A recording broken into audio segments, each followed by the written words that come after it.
Hello friends and welcome back to my channel again. এবার weekend ব্লগের আগে একটা ব্লগ অ্যাড করলাম নতুন, কেননা it's very special. It's Anirban's 40th birthday blog. এবার পার্টি করতে পারিনি, সেটা একটা রিজন ছিল, পরে শেয়ার করব। সো একটু শপিং, একটু রান্না বান্না, ভালো করে খাওয়ানো বানতা হ্যায়। শুরু হয়ে গেছে। প্রথমেই দেখুন এই ব্যাগটা পাউন্ডল্যান্ড থেকে পেলাম। It's so cute. I will carry my baby stuff in it. ওর নাম দিয়ে আমি ইউজ করবো। ইটস আ পেপা পিগ ব্যাগ। পেপা পিগ এনে মা মা পেপা পিগ পেপা পিগ। একটুখানি স্ন্যাক্স কিনলো। কেসার ম্যাঙ্গো পেলাম, কালকে অনির্বাণের জন্মদিন। Definitely that will be helpful. Cake এনেছি, কালকে খুলে দেখাবো আপনাদের। দু রকমের মিষ্টি আছে ঠাকুরকে কালকে দেওয়ার জন্য। ফাইনালি মর্নিং হয়ে গেল আর আমাদের খুব তাড়াতাড়ি বেরিয়ে পড়তে হলো আমাকে আর শানকে ফর শানের স্কুল। কেননা আজকে যার জন্য পার্টি করতে পারলাম না অনির্বাণের বার্থডে, সেটা হচ্ছে আজকে শানেদের স্যাটস এক্সাম শুরু হচ্ছে। It's very important evaluation test of English and maths. So খুব তাড়াতাড়ি শান যে গেল। সো ওকে ছাড়া পার্টি তো বানতা নেই। সো ওকে আমি ছাড়তে গেলাম, বাট একটা ব্যাপার হলো যে এখনও বড় হয়ে গেছে, ছাড়াছাড়ি পছন্দ না, তাই তো? এখন ফুল স্কুলে যাওয়া মানে it's a matter of prestige, তাই তো?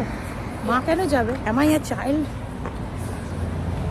এক্সামের দিনগুলোতে অনেক সময় মা বাবা যায়, হোঁচট খেয়ে পড়ে যাচ্ছি পরীক্ষা। আমরা ছোটবেলা থেকে দেখেছি ইম্পর্টেন্ট এক্সামে মা বাবা যেত। এই আমাকে বললো বন্ধুরা সব দেখছে, তুমি যাও।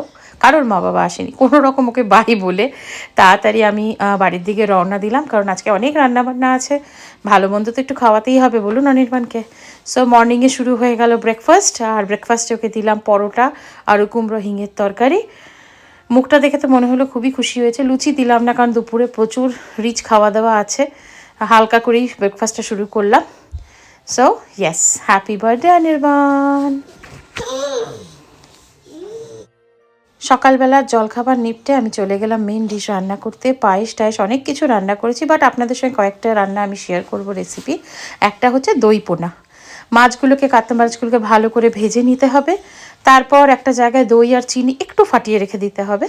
যে মিষ্টি চায় না সে চিনি ছাড়াও করতে পারে, বাট একটু দিলে ভালো লাগে। সো কড়াইতে ভালো করে গোটা গরম মশলা, তেজপাতা ফোড়ন দিয়ে, একটু জিরে দিয়ে, তার মধ্যে আগে থেকে বেটে রাখা পেঁয়াজ বাটা দিয়ে দিতে হবে। পেঁয়াজ বাটাটা খুব ভালো করে তেল ছাড়তে হবে, তবেই তার মধ্যে যেন মশলা অ্যাড করা হয়, নয়তো কাঁচা গন্ধ ছাড়ে। ওর মধ্যে একে একে নুন, হলুদ গুঁড়ো, লঙ্কা গুঁড়ো দিয়ে দিলাম, দিয়ে ভালো করে নাড়াচাড়া আবার করে তার মধ্যে যখন মশলাটা আরেকটু পেকে আসবে আর কি, মানে ভালো করে আরেকটু মুজে যাবে, তখন তার মধ্যে আগে থেকে ফাটিয়ে রাখা দইটা দিয়ে দেবো। একটু দই বাঁচিয়ে রাখবো, কেননা ওটা উপরে গার্নিশিংয়ের জন্য আমি রাখি, এটা আমার স্টাইল, আপনারা পুরোটাই দিয়ে দিতে পারেন। সো আমি তারপর দইটা দেখুন মিশিয়ে দিলাম, দিয়ে ভালো করে নাড়াচাড়া করে যখন মশলাটা মজে যাবে তার মধ্যে দিয়ে দেবো জল। জলটা একটু ফুটতে থাকলে আগে থেকে ভেজে রাখা মাছগুলো দিয়ে দেবো। ভালো করে যখন ঝোলটা টেনে আসবে একদম আর কি, শুকিয়ে শুকিয়ে যাবে। গরম মশলা অপশনাল, দিতেও পারেন নাও দিতে পারেন, আমি অল্প দিয়েছিলাম। কাঁচা লঙ্কাও দিয়ে দেবো। দিয়ে একদম নামানোর আগে উপর থেকে আরও একটু ফাটিয়ে রাখা দইটা দিয়ে দেবো। ব্যাস তৈরি দই পোনা। খুব খুব টেস্টি হয়, ভাত দিয়ে বা পোলাও দিয়ে খেতে ভীষণ ভালো লাগে, মাস্ট ট্রাই। সো তৈরি হয়ে গেল আমার একটা ডিশ। এর আগে আমি পায়েস করে রেখেছি, ডাল ভাজা এগুলো তো করেই রেখে দিয়েছি, সেগুলো শেয়ার করার কিছু নেই। আর বললামই তো সব রান্না তো আমি শেয়ার করতে পারবো না, বাট কিছু দেখাবো। সো এই হয়ে গেল দই পোনা, গরম ভাতে বা পোলাওতে ট্রাই করবেন। নেক্সট হচ্ছে গলদা চিংড়ির আলু ফুলকপি দিয়ে ঝোল আর কাঁচা আমের টক বা চাটনি, যাই বলুন। সো বাই দ্য টাইম আমি চিংড়ি মাছ ফুলকপিগুলো ভাজছি, তেলের মধ্যে একটুখানি শুকনো সর্ষে, কালো সর্ষে ফোড়ন দিয়ে আমের কুচি দিয়ে ভালো করে নাড়াচাড়া করে জল ঢেলে দিতে হবে। আর এখানে আমি তেলের মধ্যে একটু তেজপাতা আর জিরে ফোড়ন দিয়ে আলুগুলোকে দিয়ে ওর মধ্যে হলুদ, লঙ্কা গুঁড়ো, নুন সব দিয়ে ভালো করে নাড়ানাড়ি করে তার মধ্যে আমার কাছে ছিল আগে থেকে বাড়িতে বেটে রাখা জিরে, আপনারা গুঁড়ো জিরেও ইউজ করতে পারেন, দিয়ে নাড়াচাড়া করে জল ঢেলে দিতে হবে। এবার যতক্ষণে এটা হচ্ছে ততক্ষণে চাটনির দিকে যাই। আমার না ঠাকুরকে আমি বাতাসা দিই, সো চিনির জায়গায় ওই বাতাসাগুলো জমিয়েছিলাম ওগুলো দিয়ে দিলাম। আর চিনি লাগবে না, এর থেকে বেশি মিষ্টি আর খাওয়া যায় না এগুলো। সো এইগুলোই দিয়ে দিলাম। সো ফাইনালি ওটা একটু টানুক, টানলে তৈরি হয়ে যাবে আমের টক। আর এই যে ঝোলটা ফুটছে এর মধ্যে প্রথমে দিয়ে দেবো আগে থেকে ভেজে রাখা গলদা চিংড়িগুলো। আর গলদা চিংড়িগুলো যখন একটু ভালো করে কুক হয়ে আসবে তখন ওর মধ্যে ছেড়ে দেবো আগের থেকে ভেজে রাখা, আমি একটু ভেজে দিই, আগের থেকে ভেজে রাখা ফুলকপির টুকরোগুলো সব দিয়ে ভালো করে নাড়াচাড়া করতে থাকতে হবে, আর একটু ফুটতে দিতে হবে। ওর দেখুন আমের টক রেডি, খেতে কিন্তু খুব ভালো হয়, চাটনি আর টকের মিডিয়ামে একটা টেস্ট হয়েছে, দারুণ।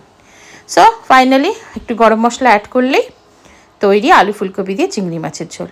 দারুণ খেতে লাগে ভাতে, ভাতই করছি, ঘরোয়া চিংড়ি মাছের এই ঝোলটা একবার ট্রাই করে দেখবেন, সত্যিই ভালো লাগবে খেতে। আমার বার্থডে লাঞ্চ মেনু সাজানো হয়ে গেছে। প্রথমেই ভাত আছে, ভাতের মধ্যে ঘি, করলা আলু পটল ভাজা, ডাল, দই পোনা, গলদা মাছের আলু ফুলকপি দিয়ে ঝোল, স্যালাড, পাঁঠার মাংস, চাটনি, তার সঙ্গে আমি আগে থেকেই করে রেখেছিলাম পায়েস আর মিষ্টি, আর কালকে দেখালাম আম নিয়ে এসে রেখেছি। সো হোপফুলি অনির্বাণ এনজয় করবে আর আপনাদেরও ভালো লাগবে।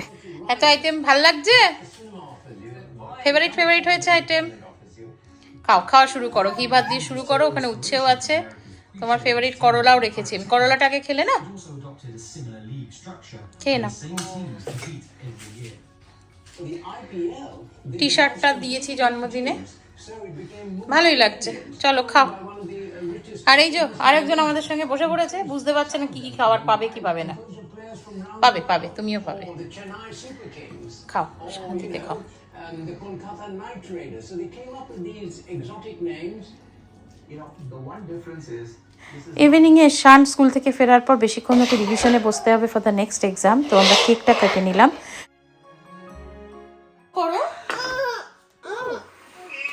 Happy birthday to you, happy birthday to you, happy birthday dear Golki, happy birthday to you.